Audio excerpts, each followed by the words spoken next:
What's up, agents, and welcome back to another Division video, where I thought, considering everything that's gone on in the Division universe this week, it was about time I did a get ready video for the Brooklyn DLC. Let's get prepped, or whatever kind of video you want to call it. Don't forget to like, share, comment, and subscribe, and let's get straight into it. There is loads you can do right now, absolutely loads. There has never been a better time to get yourself prepped, apart from maybe a 5 times XP event. So let's get straight into it. So there's a whole bunch of things you can do. If you just kind of want to play the game, priority objectives and the new stretch goals season pass is absolutely going to be the best thing you can do. And if you don't know what I'm talking about, if you go into your season pass right now, basically every time you get a season level up, you will get one of these caches. These Brooklyn caches can give you raid exotics. They can give you the last season provocateur. They can give you the oxpecker. They can give you the Exodus gloves, which are really good. They also give you anything to do with this season and some seasonal materials. Then there's also, and obviously you can use all this stuff to do your expertise, right? So depending on where you are in your division journey, you can use all of that stuff to help bump up your expertise. You've also getting these kind of caches as well, optimization caches, crafting material caches, recal caches as well, along with exotic caches, SHD calibration caches as well. So a whole bunch of stuff for you to help optimize, for you to level up your expertise on a particular piece of gear as well. There is just absolutely loads to do there. And the priority objectives absolutely fly you through all of this stuff. The missions for getting 487 seasonal XP is absolutely crazy. 2 of them will get you a season level. Like, it's so easy. As well, if you get countdown, which would come under an activity, which is not showing right now. If you do a countdown, that is pretty much 1 season level. So from doing the priority objective, you get pretty much just under half a season level. And then from doing the main task in countdown, you get another pretty much half a level as well. It's just shy. It's probably about 900 out of 1,000, but pretty much a level the countdown. And obviously as well, you're getting countdown points, which then you can use on countdown caches. Again, more easy ways to level up and get your expertise done, or basically just, you know, stack materials or get that optimization done that you've been wondering about doing. Obviously, we know the watch changes are coming, and so obviously at the moment you can still do a watch mule, and that is super lucrative. So for instance, if we go into this character here, you can see that my watch is just capped out at 9999, and all the rest of them 9999. I haven't bought shared materials on this character. This is just a character that doesn't have shared materials that I have been running, but because it doesn't have shared materials, if I did choose to buy shared materials, I could then delete this character and run it again, and that would stack the materials up on my main character over and over and over again. If you want 8 tips for running level 30 to 40, get yourself to level 31, and you could do bounties, heroic bounties with a teammate or a friend or something like that. They could take you through that, and that will get you to 30 to 40 really quickly. Invaded missions, so if you've got friends that can run invaded missions for you as well, that will get you, so 7 Lincoln or 8 Lincoln invadeds, for instance, will get you from 30 to 40 really quickly. But just Lincoln alone, which is obviously a very quick mission to run, that, you know, 9 or 10 levels of that, depending on what kind of, you know, modifiers you've got on or global directives, will also get you to 30 40 very quickly. Just being invited to the boss room at the end is what I'm talking about as well. So really easy for you to get level 30 to 40, cap that watch out, and then basically buy the shared materials, and that will then stack it up, delete the character, and kind of go again, right? You can do that as much as you want. And if you're like me afterwards, you've got a whole bunch of, you know, if you say you've got some SHDs left, you see here I've got over 10,000 left to buy. I could then trade them in for money. I could buy things from the vendor, trashed it for palisade materials, perhaps chest piece materials as well. And also then I could go to the crafting bench, I could craft them, then replenish the watch. There's a whole load of things you can do there to gain an absolute ton of materials really quickly and really easy. And that's really going to be the way to go. If you are not capped out on expertise yet and you are on the expertise grind, if you've got a character that's perhaps over level 2000 SHD or 3000 or 4000 or something like that, if you do a new character, level it from 30 to 40, just put all of your watch points into printer filament. Put it all into printer filament, which you can see just here. I'll show you. Printer filament here. Put it into that, and then go into your menu here, go into expertise, and expertise absolutely everything you can using the printer filament only. Because you've only got printer filament on that character, because it's a new character, you can donate all. Go back into your watch, fill it up with printer filament again, and that's the best bang for your buck. That's your best value when it comes to anything, unless you wanted to buy mods and deconstruct them, which would take forever. Then you'll get slightly more value from doing that. But it just takes such a long time to buy all of the mods and do that way. It would just take you absolutely forever. But, you know, expertise grind is really the thing that I think most people probably, unless you're a veteran, are concentrating on on now because of the watch changes that are coming. If you're unaware of what watch changes, that's a mouthful, are coming, especially when you've got retainers in. What they're doing is they're going to make your watch account wide, and we'll talk about that a little bit now because there's obviously some prep for that as well. So basically, they're going to make you what Yannick talked about it in the last live stream. Now, it isn't particularly clear what they're going to do with your SHD points. We know that he said that they're going to give us a one-time refill of our scavenging points. So that's great. That's cool. So if I've got, you know, maybe I can have 5,000 scavenging points on my character because of depending on what level that I am. I'm then going to get that 5,000 back. So say my SHD level is 5,800. I'll get 200 for this, 200 for this, 200 for this, 200 for this. I won't get them back, but I would then get the 5,000 back here for scavenging points, which is great. But at the moment, you can be in a situation, because the watch is character based and not account based, where you've got a different amount of scavenging points on each character. So for instance, character 1 could have 1,000 available, character 2 could have 100 available, character 3 could have 100 available, character 4 could have 100 available.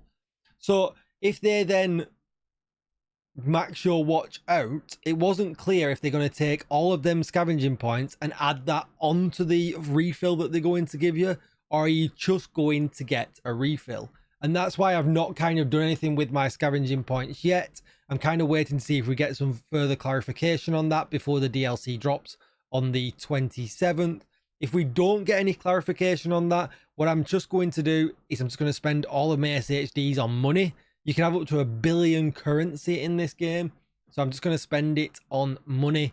And then that way, then if I need materials or I need anything, I can just buy from the shop, right? You can just buy 150 Fenris chest piece because I need some Fenris material, right? You know what I mean? So that will just shortcut things that way a little bit for me into the future. It won't last forever. Things buying from the shop is pretty expensive. But it will give me a way of stacking all of my materials to cap or over cap in my case as well, and then also have a bit of a reserve left over. Money isn't shared between characters either, so you'll have a reserve then on each character that you do that on. And I think that's kind of the best way to deal with that, unless they come out and go, don't worry, any spare SHD points that you've got right now, we'll add them together and give you a refill. If that's the case, obviously, you're not going to do it with your main character because nobody wants to delete their main character. But say you've got 3 other characters available on your account, you might want to just rerun them from 30 to 40 and max the watches out. Because that way, then you'll end up with your main character, whatever you've got on that, 3 max watches and a refill. So essentially giving you 4 capped scavenging points on top of whatever your main character is as well. But we don't really know which way that's going to go. So it's a risk if you do that, because potentially you've lost out on whatever SHD points that you have on your character if they don't overstack it. But GG's if you take that risk and it ends up working out that way. That's absolutely great, because it just means you've got a whole set of extra scavenging points, up to 3 potentially, to take into the future of the account only watch. And if you're unsure what I mean about that, if it's an account only watch, when you earn a scavenging point, it works across your entire account, no matter what character that you're on. When you claim a scavenging point, That's it. It's gone forever. You can't get that back. You can't run a mule from 30 to 40. You can't start a fresh character or anything like that. You'll never get that scavenging point back, which means scavenging points are going to become incredibly valuable. You know, so right now I just spend them willy-nilly when I need materials to optimize gear for when I'm doing build videos, because I don't like to do a build video unless the gear is optimized. And that can be pretty rubbish sometimes, because I'll optimize a build and put it at max, even if I'm going to turn around in the video and go, do you know what, this isn't worth it. But I feel like it has to be optimized and maxed, because I've got to give an honest opinion on it, right? So sometimes I'm optimizing things and I think, oh, this is just not going to work out from testing it, but I've got to do it for the video, right, to show that I've given it a fair try. So, you know, that's going to suck for me. So that's why I'm putting a lot of effort in now into making sure I've got materials absolutely everywhere for when I'm ready. But yeah, the one other quick tip as well that I think we'll kind of cover, because in the Burden of Truth season pass, so don't claim these, and if you get a friend in who perhaps needs a certain exotic or a raid exotic perhaps, or something like that, one of the ones that's available to drop from the season pass. And if we go from that now into this, you can see these are the ones that are available: Oxpecker and the Exodus gloves, the Regulus, the Eagle Bearer, the Ravenous, the Bighorn, the Ouroboros, and the Provocateur. You can get any of them, but obviously, as you can see, they're a very, very, very low chance, 0.5% per cache. And obviously that was a bit of an issue earlier on the week. People could buy the levels and therefore get a chance at getting these, but they were buying them at, a dollar a level or £1 a level, and only at 0.5% chance. It was, I don't know, there was a lot of strong opinions on that, and I don't really want to talk about it in this video because, the opinions on the comments was, yeah, it was hard work to even read and to manage, to be honest. But now you can earn levels naturally in the priority objectives and get them boxes really easily. If you invite a friend in when you claim them, that's the important part, right? So if you got them stacked up like I have, invite a friend in, then claim the Brooklyn boxes. When you open them Brooklyn boxes, the gear from them will be shareable. So you can share to a friend that's maybe newer to the game. Maybe you've got all the raid exotics, you don't need them. You're like, do you know what, I've got a buddy that only started last week and he's struggling to get a group. So if you pull him in, open the cache, he will get the raid exotics shareable, and then you can give them to him and, and help him out. So that helps, that helps out as well. So that's something else that is pretty cool.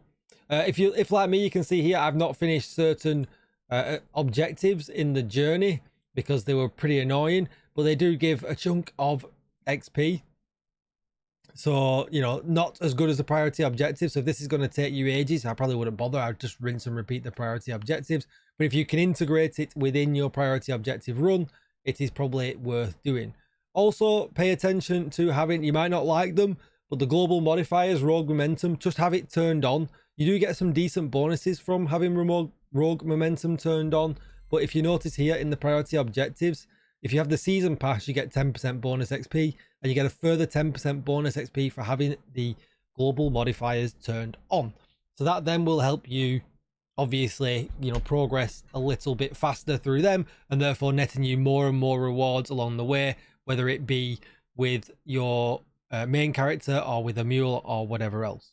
One thing to notice, to go back to, if you are running a 30 to 40 character, I should have mentioned this earlier on, this video is going a bit disjointed, but another tip for a level 30 to 40 character, when you complete that level 30 to 40 character, it will have access to the SHD requisition project again. So you can rinse and repeat that for every 30 to 40 that you run. It also nets your season XP as well, so that's a nice little tip to help you out to do that as well. With all that said, and the priority objectives and all the rest of it, yeah, I think we've kind of covered everything that will kind of get you from 30 to 40 fast, will help stack up your materials and all the rest of it.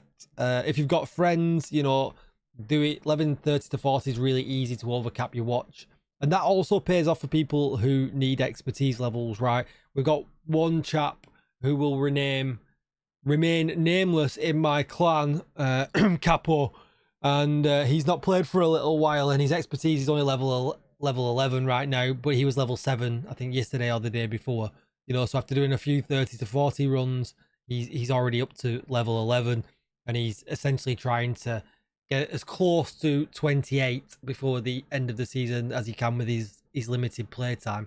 But because we help him get to 30 to 40 really quickly, you know, from running invaded missions or Lincoln Memorials or whatever, yeah, he'll probably get close to at least 20, maybe 28 before that rolls over on the 27th. So if you're interested in leveling or anything like that, feel free to join my Discord. There's always people in the voice rooms. Just join on, have a chat with them. They're always up to something that involves material or XP farming, which is cool.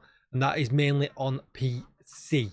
Anyway, that's going to be it for the video. It's been way too long, but there are all my tips for leveling, maxing out your materials, and all the rest of it. If I go, this character's not got shared resources, so I can't show you, but what I'll do is I'll very quickly flip to my main character just to give you an idea when I scroll down my resources. Obviously, my watch is overcapped. It has been for, you know, a long time. We've been able to do that for forever, essentially.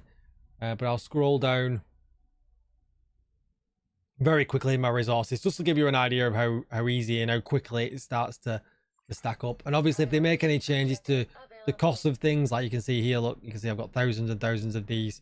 But if they make any changes to any of the material costs, obviously it'll just last me longer, right? You know, so, you know, these aren't double capped, but they're all at least over capped. So yeah, really, really nice, and will get us through.